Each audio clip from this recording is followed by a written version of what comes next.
ఏంటే చెల్లెలి పెళ్లి శుభలేక? అవునండి, ఆగమేఘాల మీద అచ్చొత్తిచ్చానండి లగ్న పత్రికలు. తమరు దగ్గరుండి జరిపించాలి పెళ్లి. శుభం, తప్పకుండా జరిపిస్తా. ఇది అన్నట్టు పెళ్లి పనులకి ఎవరైనా మనుషులు తక్కువైతే చెప్పు, నా కొడుకు బుల్లిరాజు గారిని పంపిస్తా. చింతకాయం కాదు, మా ఇంటి నిండా బోల్డ్ మంది పనోళ్ళు పాలేర్లు. అసలే మాది ఇప్పుడు తొరల వంశం. వస్తానండి, అవతల బోల్డ్ మందికి వంచాలి లగ్న పత్రికలు. సెంతకాయలు అమ్ముకునే దానికి సిరిమాలత్యం పడితే సెంతకాయం చూసి సి వంకర టెంకరగా ఉంది, ఇదేం కాయా అని అడిగిందంట. అట్టుంది దీని కథ. డాడీ ఏంట్రా ఇది విషయం, ఇది కిరసనాయలు, ఇది తాడు. అర్జెంట్ గా చచ్చిపోవాలంటే ఈ మూడిట్లో ఏది బెటర్ చెప్పు డాడీ. ఈ ఇసం తాగి ఈ కిరసనాయలు మీద వేసుకుని ఈ తాడు ఊరేసుకుని అగ్గిపూల లపక్కన వెలిగించుకున్నారనుకో, టపక్కన ఎగిరిపోతారా. అవును, ఎంతకీ ఏర్పాట్లన్నీ ఎవరి సాగు కోసమో? నేనే ఆత్మహత్య చేసుకుందాం అనుకుంటున్నాను. నా బావి పేసినంట, నువ్వు బతికొండంగానే నీ ముఖం పగలు చూస్తే రేత్రి కల్లోకి వస్తుంది. అత్తానికి నువ్వు సచ్చి దెయ్యమయ్యావనుకో, దెయ్యాలు కూడా బెదిరి సస్తాయి. నువ్వు సచ్చకరా. చచ్చుతా సచ్చకరా. నేను చచ్చుతా. అయినా అంత అర్జెంట్ గా సత్తాల్సిన కర్మ నీకేంట్రా ఇప్పుడు? ఎందుక నేను పిల్లని లవ్ చేశా, ఆ పిల్లను నేను పెళ్లి చేసుకుంటానంటే నువ్వు నో అంటావు. నేను నీ మాట వినను అంటే ఆ ఆస్తి కవర్ ఎవరికైనా ఇచ్చేస్తాను అంటావు. నువ్వు ఇచ్చేసే ఆస్తి కవర్ కంటే నేను ఇచ్చేసిన మనసే నాకు ముఖ్యం. అందుకే నేను చచ్చుతా. అదే విషయం. ఓరు నా బొగ్గుకొండా, నువ్వు ప్రెసిడెంట్ అవడం నాకు కావాలి గాని పేడెత్తుకునే అమ్మాయిని తీసుకొచ్చి నానా నేను దీన్ని ప్రేమించాను అని చెప్పు, నేను చేయకపోతాను. అవును, ఎంతకీ ఎవరమ్మాయి? ఒకటే అట్లా సిగ్గుపడబాకరా, చాలా సండాలంగా ఉంది. ఎవరో చెప్పు. అది అది జానకమ్మ. ఏంటి జానకమ్మ? అమ్మా, నీ గని పిచ్చిగా నెక్కిందంట్రా. నా వయసావిని నువ్వు ప్రేమించడమేట్రా? జానకమ్మ కాదు డాడీ, ఆవిడ మనవరాలు సౌందర్యను ఆవిడ మనవరాలా? నా ఎదుకున్నా నా బొగ్గుకొండ కదే. రే, జానకమ్మ గారితో ఇయ్యమందడం అంటే నేను మాత్రం కాదంటనే చెప్పు. వెంటనే వెళ్ళి వాళ్ళతో మాట్లాడి ఆ ముఖరథం పెట్టించుకొస్తా. అబ్బా, కింద ఒత్తులు తీసేసి ప్రాణాలు తీసేస్తున్నావు డాడీ. ముఖరథం కాదు డాడీ, ముహూర్తము. ముహూర్తము అదేలా ముఖరథము, అదే పెట్టించుకొస్తా. డాడీ, నేను ఇంకో డాడీ కాకుండా నీకే పుట్టినందుకు నాకు పిచ్చి హ్యాపీగా ఉంది డాడీ. ఆనందమానందమాయనే ఈ అందగాడు పెళ్లి కొడుకాయనే. తాతబ్బాయి గారు, ఈ శుభ సమయంలో మీకు విషయం చెప్పాలండి. మా బుల్లిరాజు గారు పుట్టినప్పుడు నా గురించి డాడీ చెప్పు. మా బుల్లిరాజు గారు పుట్టినప్పుడు మా ఆవిడికి పురుడు పోసిన మంత్రసాని చూసి పుట్టింది పంది పిల్లేమో అనుకుని అని అడిచి ముడిచిపోయిందండి. డాడీ ఇప్పుడు ఎవరెందుకు? ఊరుకోవా, మన జీవితాల్లో గొప్ప ఈ చిత్రాలు జరిగినప్పుడు 10 మందికి చెప్పుకోవాలా. ఇప్పుడు మంత్రసాని మూర్చిపోయింది కదండి. ఇకపోతే మా ఆవిడ ఎట్టండి సేపుల్లే నా కొడుకుని కన్నానని బెంగపడి పురిటి స్థానం అవ్వకముందే చచ్చిపోయిందండి.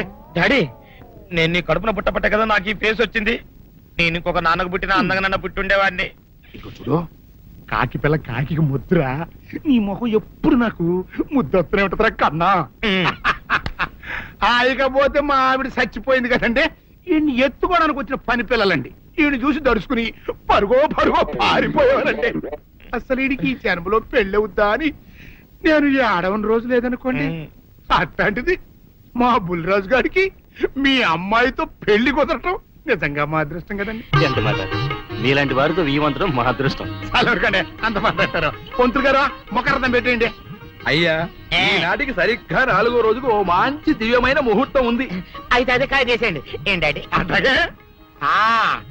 ఏమండే, మా ఓడికి పెళ్లి ఖాయం అయితే మా నూరు దేవాలయంలో దేవుడికి అభిషేకం చేయిస్తానని మొక్కుకున్నానంటే ఆ అభిషేకం ఇలా జరిపిస్తున్నాను. మీరందరూ పెళ్లి కూతురు తీసుకుని తప్పకుండా రావాలి. అమ్మో జానకమ్మ, నువ్వు కూడా తప్పకుండా రావాలి. ఎంత మాట, తప్పకుండా వస్తాను. అట్లాగేనమ్మా, వస్తానండి.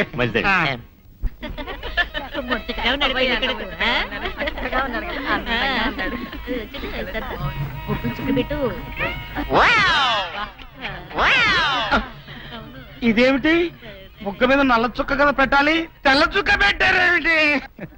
నల్ల బొట్టు పెడితే నీ రంగులో రంగు కలిసిపోద్ది. నువ్వు పొగ్గు కొండవు కదా, అందుకే నేనే తెల్ల చొక్క పెట్టమన్నా. డాడీ అందరికి కాఫీ టిఫిన్ అవి అందేలేదు చూడు. అదేమిట్రా కళ్యాణ మండపం ఇంకా రెడీ కాలేదు? ఇటీ తీసుకోండి.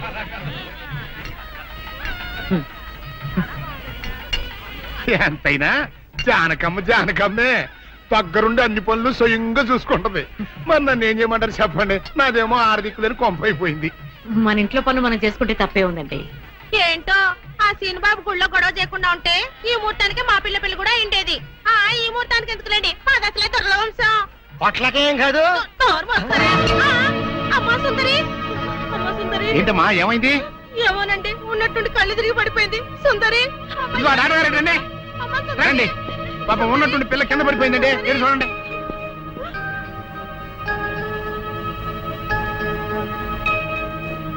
మీరేం కంగారు పడాల్సిన అవసరం లేదమ్మా. అమ్మాయి నెల తప్పింది. నెల తప్పడం ఏమిటండి? మీరేదో పొరపాటు పడి ఉంటారు. సరిగా చూడండి. పొరపాటు ఏం లేదమ్మా. అమ్మాయి గర్భవతి, 3వ నెల. అదెట్ట కుదురుతుంది డాక్టర్ గారు? ఆ సీనుగాడు పాప ఈ పిల్లని బలాత్కారం చేసి వారం రోజులు కూడా కాలేదు, అప్పుడే 3వ నెల అట్ట వస్తే? అది డాక్టర్ గారిని అడగాల్సిన ప్రశ్న కాదండి, అమ్మాయిని అడగాల్సిన ప్రశ్న. ఏమే సుకుమారి, ఏంటిదంతా? నాకేం తెలీదు. తెలియదు. మీరెవరు నాకు కందులు పెట్టినట్టే నేను మీకు రహస్యం చెప్తా. సుందరి కడుపులో ఉన్న బిడ్డకు తండ్రి నేనే. ఏంటో నువ్వు చెప్పేది? ఆపండి, ఇదంతా అబద్ధం. వీళ్ళు చెప్పేదంతా పచ్చి అబద్ధం. నాకెవరితోనూ సంబంధం లేదు. నేను కన్న పిల్లనే. ఛీ, ఊరుకోవే. ఆ వేరే మనోడు నిన్ను బలాత్కారం చేసిన తర్వాత కూడా నువ్వు కన్నెపిల్లవు ఎలా అవుతావు? వీళ్ళంతా చెబుతున్నది నిజమే అయితే నువ్వు ఆడపిల్లవే గాని కన్నె పిల్లవెలా అవుతావు? కాదు, నేను కన్న పిల్లనే. నన్ను సీనుబాబు పాడు చేయలేదు. ఏంటి సీనుబాబు నిన్ను పాడు చేయలేదా? మరి అతనే నిన్ను బలాత్కారం చేశారని అయ్యాల పంచాయతీలో ఎందుకు అబద్ధం చెప్పావు? సీనుబాబుని నేను ప్రేమించాను, కానీ సీనుబాబు సౌందర్యని ప్రేమిస్తున్నాడు. సీనుబాబు నాకు కాకుండా పోయాడు అనుకున్న బాధతో నేను చచ్చిపోతే, సీనుబాబు నీకు దక్కాలంటే నేను చెప్పినట్టు నాటకం ఆడమంది మా అక్క. అంతేగాని నేను చెడిపోయిన దాన్ని కాదు. సీనుబాబు నన్ను పాడు చేయలేదు. అసలు నేనే తప్పు చేయలేదు. అబద్ధం, దాని మాటలేదు నమ్మకండి. కళ్ళు తిరిగి పడిపోవడంతో ఏదేదో మాట్లాడుతుంది. ఛీ, నోరు మూయ్. ముయ్యమైన కప్పనోరు. దాని అమాయకురాలు చేసి నువ్వింత నాటకం ఆడతావా? ఆ వీరయ్య ద్వారా మనవడు తప్పు చేశాడంటే నేను నమ్ముతాననుకున్నావుటే? నువ్వు ఆడిన నాటకం నలుగురికి తెలియడం కోసమే నేను ఇలా నమ్మినట్టు నటించాను. ఏమిటే కూసావు? నీది దొరల వంశమా? ఏది మళ్ళీ ఇంకోసారి కూతకోయి నీ పళ్ళు రాలకొడతాను, జాగ్రత్త. వాసిని అమ్మ కడుపు మారా. నువ్వు చెప్పిన మాటలన్నీ నిజమని నమ్మి బంగారు లాంటి కుర్రోణ్ణి అనరాని మాటలన్నీ అన్నాను కదంటే, మచ్చలేని నా పంచాయతీ ప్రెసిడెంట్ పోస్ట్ లో తప్పుడు తీర్మానం చేశాను కదంటే, అయితే ఇప్పుడు అందరి ముందు సరైన తీర్మానం చెబుతున్నాను. ఏ రైతురా మనవడు నిర్దోషి అని తేలిపోయింది కాబట్టి ఈ సప్పిడి సుకుమారి చెల్లెల్ని ఆ బాబు పెళ్లి చేసుకోవాల్సిన అవసరం లేదు. అంతేకాదు, ఈ సప్పిడి సుకుమారి తను చేసిన తప్పుకి ఈ గ్రామ పంచాయతీకి 10,000 రూపాయల జరిమానా కట్టాల్సిందే. అమ్మ జానకమ్మ, నీ మూలంగా నేను చేసిన తప్పు దిద్దుకునే అవకాశం కలిగిందమ్మా. నీ మేలు మర్చిపోలేను. సుందరి,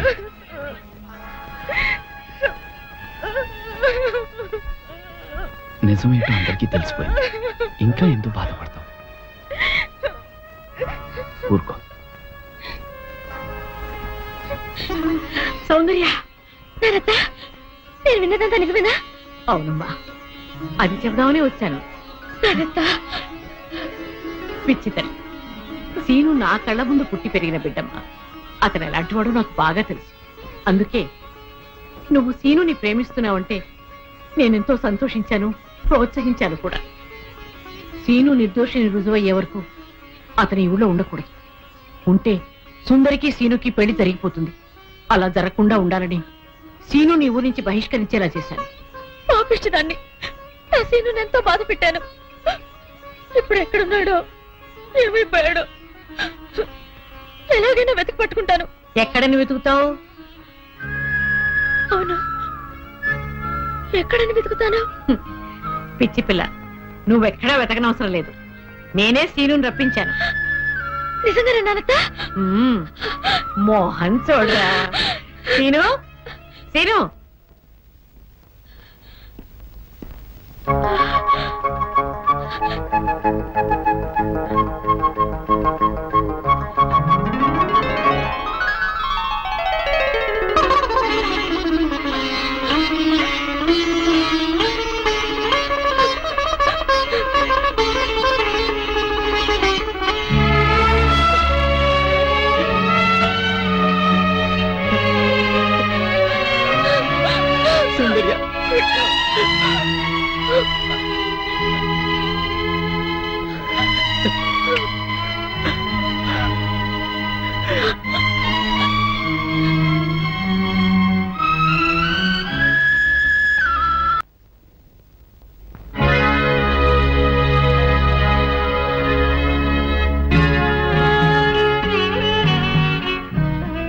జానకి చచ్చా ఏమిటో ఇది? ఊరంతా వెలివేసిన నా మనవణ్ణి నువ్వు ఒక్కదానివి వెనకేసుకొచ్చావని తెలియక నేను నానా మాట్లాడినాను, నన్ను క్షమించు అంటావు అంతే కదా? నిన్నిప్పుడేమిటి 40 సంవత్సరాల క్రితమే క్షమించాను అయ్ వీరుడు. ఆ రోజు నేను పంచాయతీలో అలా ఎందుకు మాట్లాడానో చెప్పాలని నీ తోటకొచ్చాను. నువ్వు నా మొహం కూడా చూడకుండా వెళ్ళిపోయావు. సరేలే, ఇప్పుడు అవని ఎందుకని పెద్దిరాజుతో చెప్పి ముందు ఆ పెళ్లి ఆపాలి. అదే ముహూర్తానికి సీను సౌందర్యాల పెళ్లి జరిపించాలి. పెద్దిరాజు ఆ పెళ్ళాపడానికి ఒప్పుకుంటాడంటావా? పెద్దిరాజు చాలా పెద్ద మనసు కలవాడు. మనం వెళ్లి సీను సౌందర్యాల ప్రేమ గురించి చెప్తే తప్పకుండా ఒప్పుకుంటాడు. పద వెళ్దాం పద. అవునమ్మా, నాది పెద్ద మనసే, నేను కాదన్ను. నేను అతి మంచోండి, అది కాదన్ను. అట్టా అని చెప్పి నా కొడుకు పెళ్లి పేట్ల మీదే ఆపు చేసే అంత పెద్ద మనసు నాకు లేదమ్మా. ఇంకా పెద్ద మనిషి అనిపించుకోవడం కోసం నా కొడుకు బతుకు బజారు పాలు చేసేంత చిన్న మనిషిని కూడా కాదు. ఇంకా మీరు వెళ్ళండి. అది కాదు పెద్దిరాజు, నా మనవరాలు వీరయ్యదుల మనవుడు ప్రేమించుకున్నారు. మరి ఆయన మనవాడిని ప్రేమించిన పిల్ల అయితే నా కొడుకుని పెళ్లి చేసుకోవడానికి అట్ట ఒప్పుకుందండి. అందరితో పాటు నా మనవరాలు కూడా సీనును అపార్థం చేసుకుంది. తన ప్రేమ విఫలమైందన్న ఉక్రోషంతోనే మీ అబ్బాయితో పెళ్లి కొప్పుకుంది. సీను నిరపరాధిని నిరూపించడం కోసమే నేను కూడా ఇంతవరకు ఆగవలసి వచ్చింది. అంటే మీ పిల్లల ప్రేమ కోసం నా బతుకుని భాగంగా పెడతారన్నమాట. ఏమమ్మా, పిల్లని అడిగాం, మీరు సరేనన్నారు, శుభలాగా అత్యయించాం. ఇప్పుడు వాళ్ళందరూ పెళ్లికి వచ్చారు. ఇప్పుడు పెళ్లి ఆపు చేయమంటే నా పరువు ఏమవుద్దో ఒక్కసారి ఆలోచించవా? నిజమే పెద్దరాజు, ఆ మాట నిజమే. కానీ ఈ పెళ్లి జరగకపోతే ఆ పసిపిల్లలిద్దరూ బతకరు. ఈ పెళ్లి జరగకపోతే నా కొడుకు బతకడండి. అవును, నేను దక్కను గాక దక్కను, ముందు నేనే చచ్చిపోతా. ఎన్నారుగా మీ మనవడ కోసం నా కొడుకుని చంపుకోమంటారా? పెద్దరాజు గారు, నా కూతురు పెళ్లి విషయంలో వాళ్ళకి ఎలాంటి సంబంధం లేదు. మా అమ్మాయికి మీ అబ్బాయికి